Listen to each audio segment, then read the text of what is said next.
What's up, everybody? Today I'm going to show you how to do some really quick mental calculations to figure out how much money you'll have over time given a certain amount of return.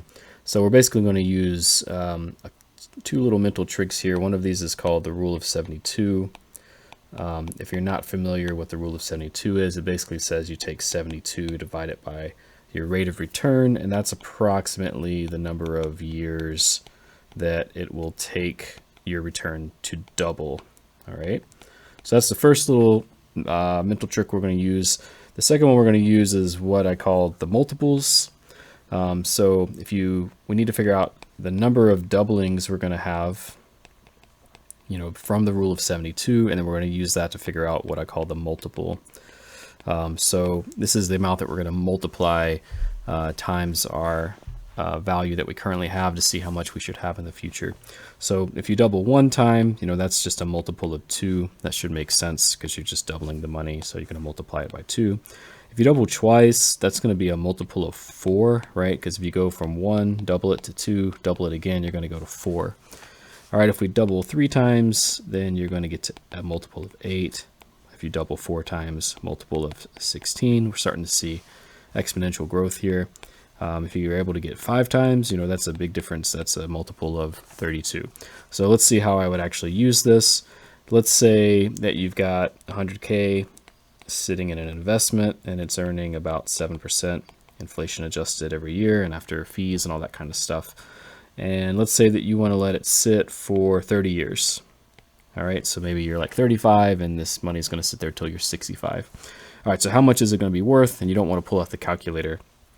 Go to any kind of online calculators, anything like that.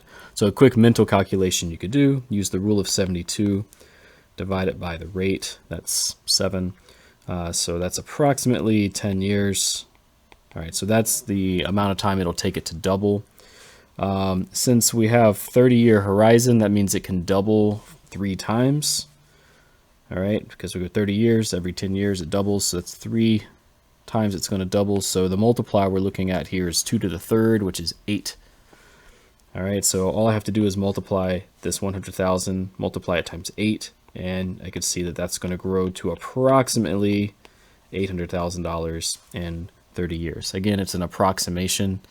It's not exact, but it's a good way to just do something, quick mental math in your head. You can check it with a calculator if you want to get a little more exact by doing this calculation.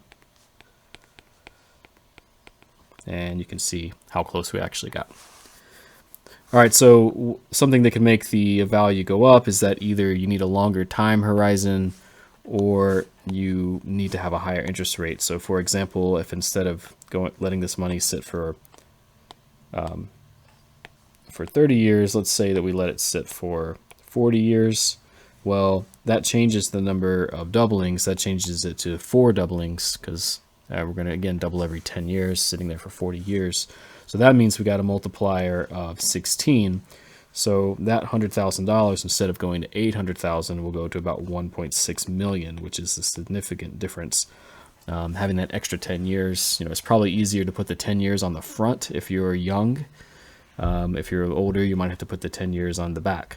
But again, it just shows the power of having a little more time on your side. The other thing you could do is you could calculate with a different interest rate. So let's say that instead of 7% ROI, we're going to get a 10% return every year. Okay, so I can again do the rule of 72, divide by 10.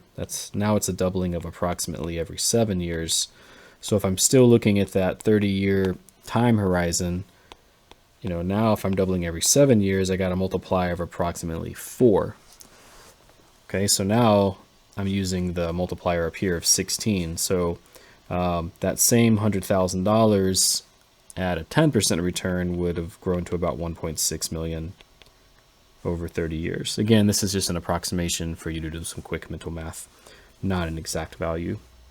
So you can see how this is really useful to just, if you're driving in your car or something and you're kind of thinking about these things. If you do these calculations a few times in your head, you'll get really fast at them. You can also see that if you're able to have like 5 doublings, either with a high interest rate or with a lot of time on your side, then the money will grow really large. This would be like $3.2 million for that $100,000 investment. You can also use this to figure out how much money you would need to have today to have a certain amount of money in a certain amount of time.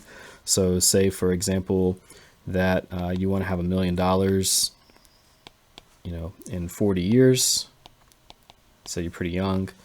And the question is, how much money do I need to have today so that I don't need to save any more money for the 40 years to get to $1 million. And again, let's maybe assume like a 7% return. Okay, so maybe something like S&P 500 after inflation. So what you can do is you can figure out, okay, 7%. Again, I'm using rule of 72. So this is going to double approximately every 10 years. So I've got 4 doublings. So that's a multiplier of 16. And then all I need to do is to take that $100 million, or sorry, that $1 million and divide it by 16, which I think is about 62.5. Let me double check here. Yeah, $62,500. All right, so if you have a 40-year time horizon and you can get about 7% return,